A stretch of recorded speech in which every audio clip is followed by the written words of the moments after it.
What's up, everybody? This is Alec from Pray and Spray Airsoft, bringing you another gun review. Today I got one for you that I was really looking to get for a long time, and finally got it. Today I'm bringing you a JG AKS-74u, the BlowBack version, and I gotta say I'm very impressed with this thing. I've heard a lot of good reviews on it, and I've heard a lot of bad. A lot of times I throw out the bad because usually it's just false complaints, but actually one of the things that people complained about I feared was actually going to happen, and lo and behold it did. But we'll get to that in just a moment. First of all, it is a full metal gun, and the upper receiver is full steel, so it's pretty solid. The magazine is actually plastic, but it's really not too bad, nothing I haven't dealt with before. The front grip, or the foregrip, is actually real wood. Mine actually kind of came a little chipped, but that's okay. It just gives it a little bit of realism. There's no big deal. The features on it, like I said, was blowback, so meaning every single time you pull the trigger. I will give you an example here. Start off with semi-auto. That's beautiful. Now let's go with full. Love that sound. And then sometimes, every once in a while, this happens, but it's no big deal. I'll explain why that happens here in a little bit. The feature on this gun, like I said, was a blowback. Has a 600 round high cap magazine. It's got a winder down here at the bottom. It shoots anywhere from about 350 to 400 FPS, depending on what type of BBs you're using.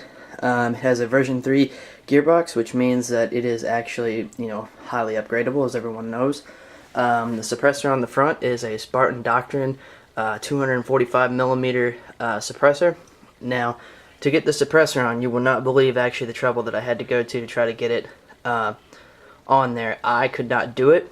I had to take it to my local airsoft store, Blackjack Tactical, which is in Virginia Beach. I highly recommend you go check them out. I'll put a link in the description how to find them.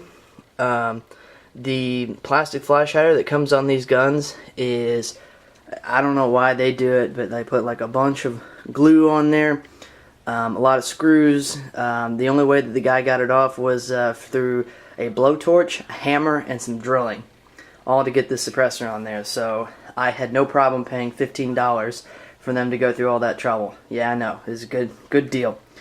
Another thing that talking about is that the battery, I recommend getting a small stick 7.4 volt LiPo battery.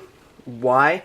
Because of that blowback action makes the battery compartment very tight, and I mean very tight, to whereas only even putting this battery in there is still a tight fit. So that is negative to this gun just a little bit, but I mean it's not too bad. I mean it could be worse. Some negatives to this gun just a little bit, while we're on the topic of having the tight battery space, is that the magazine is very wobbly, but not like unbearable, because I like I said, I've dealt with worse. It could be a whole lot worse than that is, so it's not too bad. As I said, the flash hider was hard to remove, and the wobbly magazine with the tight battery compartment. For the hop up where you adjust it, there was a little sliding hop up adjuster right here, right above where my finger's at. Just slide that around. It should adjust the hop up. So that's the gun. Now, as you probably saw as the title suggests, I also have a rig to go with this gun as well, and it is right here. Stand up. Ta-da! It is the Gurlukovich Mercenaries from Metal Gear Solid 2, and it's my script there you see with the paper. First of all, I will start with the camouflage. It is the Russian Marine TTSKO. It is very, very hard to find. In fact, actually, this is a little small for me, but I'm able to make it work.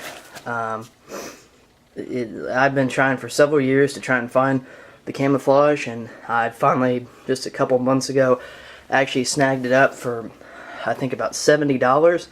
And when you do find it, you're very lucky to get it at a decent price. So what I got it, sometimes I've seen it up to $400 to get the camouflage. The helmet is a Russian tanker helmet. The only negative thing I have to say about this, I mean, it's kind of good and sometimes, but is that these foam earpieces actually make it really hard to hear. But it's still really nice. I got this at a very good price. I think it's like $50.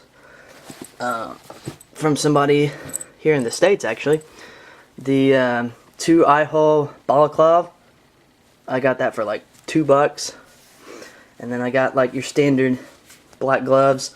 I actually just got these today. They're pretty nice. Feel very nicely insulated just a little bit.